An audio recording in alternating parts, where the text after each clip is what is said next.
Have you ever bought a tool tote feeling great about the deal, and then the internet tells you that it's nothing but junk? Well, yeah, that was me with the Milwaukee 15-inch tool tote. Today, I'm calling out the flaws in Milwaukee's 15-inch PACKOUT Tool Tote so you don't have to settle for a bag that's almost there. So for me, I grabbed it for 99 bucks thinking that I had scored. And then I saw the comments saying, oh, it flips over, it doesn't hold shape, it lets rain and dust in without hesitation, and it could never stand next to the Veto Pro Pac. Now, truthfully, most of us aren't full-time tradespeople. We're homeowners, DIY builders, and weekend warriors. And there's nothing wrong with that. In fact, that's awesome. But to the pros watching, I respect the Veto crowd. If you live out of your bag every day, I get why you'd want to invest to that level. So here's why this video matters to everyone. If you already own the Milwaukee tote, well, I'm going to show you 5 simple upgrades to turn it into a rugged, structured, pro-feeling setup for a fraction of the price. And if you're a pro who swears by the Veto Pro Pac, well, stick around and tell me how close I get. I genuinely want to hear your take on this, because by the end of this video, you won't just feel good about owning this bag, you'll feel like you have outsmarted the tool bag world. Let's get into it. So at this point, I'm feeling like I got an amazing bag here. I want you to know that for me, I have actually utilized this bag for quite some time. And I've kind of gotten to know what I need, what I want, and that's where this is going to be a little bit different, right? So for you, you're going to have to figure out the certain things that you want to highlight, right? The square, the hammer. There's certain things that for me, I just wanted quick access. You may want something entirely different. That's the beauty of this build. You get to actually customize it. Now, there was one thing I thought I was going to use that I ended up not, and that was just simply Kydex, or what some of you might know as ABS. A lot of the same stuff that we use for our holsters. I actually anticipated using that for some of my dividers, but the honest truth is, when I looked at this PVC pipe, it worked out great. So with that being said, I think the first thing that I'd mention, one of the biggest complaints that people had was obviously the rain, the dust cover. So when you look at this, this is, in my opinion, fantastic, right? This is super simple, and it is super thin, right? It is nothing more than just a leftover, like I said, from that. I simply brought it up here, marked it, cut it in half, added a little bit of adhesive Velcro. It's ready to go. Anytime I need to use it, I can flip it over to access here. If I want the opposite side, I can flip it back and do the same thing for this side, right? So if now, let's say summer comes and I have it outside, I don't need to worry about it. In fact, this is going to be more of a nuisance. I could just take it off and I can put it in this pocket. It's super thin. It's part of the reason why I didn't bolster the edges by bulking it up or using ribbon or rivets or anything like that. I just want to be able to put it right in here, and it completely can stow away when it's not in use. But right now, I'm going to use it because it's raining out. All right, so that's the first and foremost. Love, love, love that. Now, if I look at my list, let me just grab my list again. We talked about the about open organization is one of the things that a lot of people just absolutely abhorred about this or didn't like, right? So I had a few things on this side that I knew I wanted to bring over to get them more organized. And so for now, this half going over has all those PVCs. And here's the interesting thing. I made enough half loops combined with full circles, and these are 2-inch, and it's actually in there extremely snug. It's not fastened at all, right? But I knew that I wanted my hammer to be able to get in and out without disrupting anything. Notice how smoothly that went in and out. I also wanted my pry bar, and I've got my one thing, which is my chalk line that's stuffed down there. It's kind of adding some pressure so that it mounts and sits well against the wall.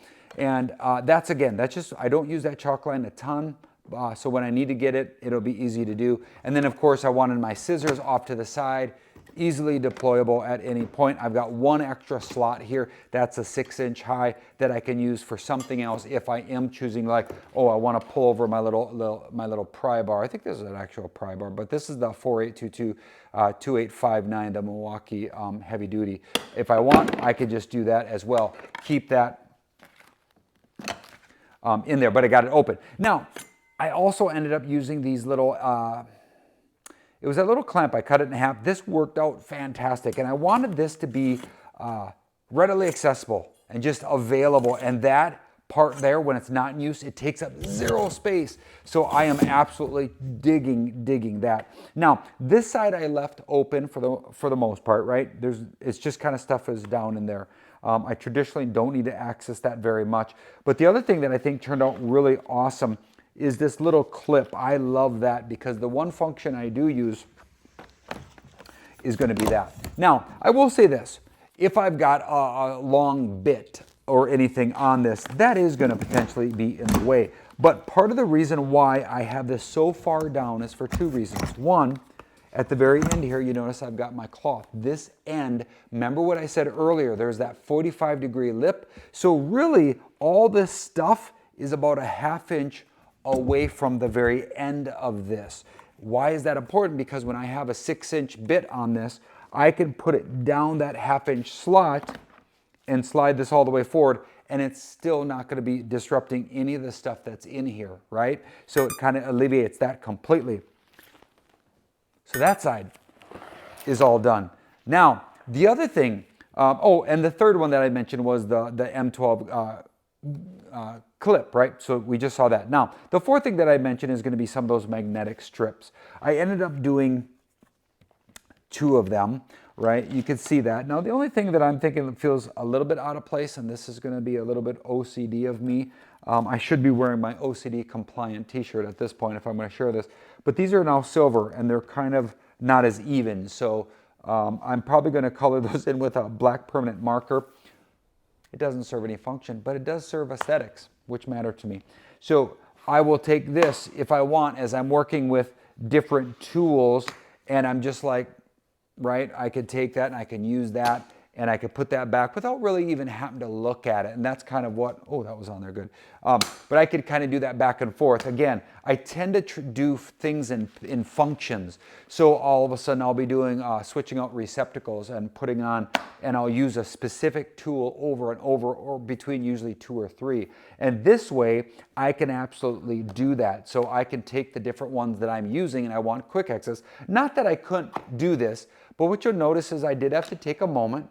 I had to intentionally get it accurate and go. That just slows you down. So for me, being able to go over it like that is just going to be easier. Grabbing, right? Slapping it on, it's just quicker, right? So those are the magnetic strips. And honestly, that rivet, that pop rivet gun, I honestly was like, that thing's pretty awesome. I've used that quite a bit this year. So I am definitely enjoying having that. Okay. Now, last but not least is going to be the tipping over factor, and I feel like this is a pretty easy fix. Now, I want to remind you the bottom only has 6 points touching, right, because it's meant for the PACKOUT system.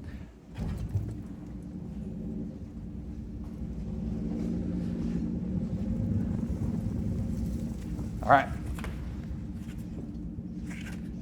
Right here. All it is, this one for mounting on the wall. I'm going to simply take this and put that underneath it, all right? So I'm going to lock it in. So if I'm utilizing this in the truck, clips that in, guess what? That base is now so much more solid than before. And I don't think you're going to have to worry, I mean, literally, compared to before. So now instead of those 6 points of contact, you can see it's got a wide base and it's just going to do so much better. So I'm going to leave it like that. And honestly, oftentimes what I do is on the bottom of this, it's connected to one of my other packouts. So oftentimes if I'm going to the land or whatnot, I'll actually have it connected to my first aid kit. I want to give you an opportunity to kind of see my workflow. So if and when I'm at home, I traditionally will just grab this, take it with me, just like that. However, if I'm going to a job site or I'm going out to the land, this is my entire kit that I take with me. I do tend to still utilize this in my shop here, meaning I don't keep it in another location. I come and grab this just like it's a drawer if it was built into my lower cabinets or whatnot. I do think that one of the things for you to consider if you are looking at some sort of a portable mechanism is to consider this. One, it really comes down to your workflow and how you do things, right? So for me, if I were walking all day, if I was climbing ladders, I probably would have went with more of a backpack solution than this. However, if you're working next to it, right, you're down, you're here, to me, the visibility, the accessibility from a visual perspective is much greater with this than a backpack, right? So if I'm doing, like I said before, and I'm actually on the ground, I'm working on something. I know some people say don't ever be on the ground. That's the lazy individual. I don't necessarily agree with that. But if you're working down here and I have a backpack next to me, I do have to get up over it and kind of open the backpack just a little bit for a lot of them. Some of them will open completely. But to me, that's just a limit in visual accessibility that you'll want to consider. Again, all depending upon your particular workflow. And I will say this, that if you are interested in seeing the whole setup here, which I really do feel like I've got an optimized setup for you. So if you're someone that isn't necessarily a trades professional, but you're more of a DIYer, you know, kind of a weekend warrior, get it done sort of thing, I think this is an ideal setup for me that I'm continually kind of honing in on. So if you're interested in seeing that video, I'd encourage you to just kind of click right up here, and this will be a video that will run over the entirety of this setup as it relates to just making it portable or taking it to another area, which is so important. Why? Because if I were to tell you tonight when you do your dinner, instead of making your supper in the kitchen, I want you to do everything in your bedroom. You'd be like, that'd be hard. I have to move everything. Exactly. So how do you stay portable from in a shop when you have to move? You have to develop a system like this. And I've got one that I really do truly think that could be a value for you. So again, thanks for watching. Consider hitting that like button, and we'll see you on the next one. Shoot dang. See you guys.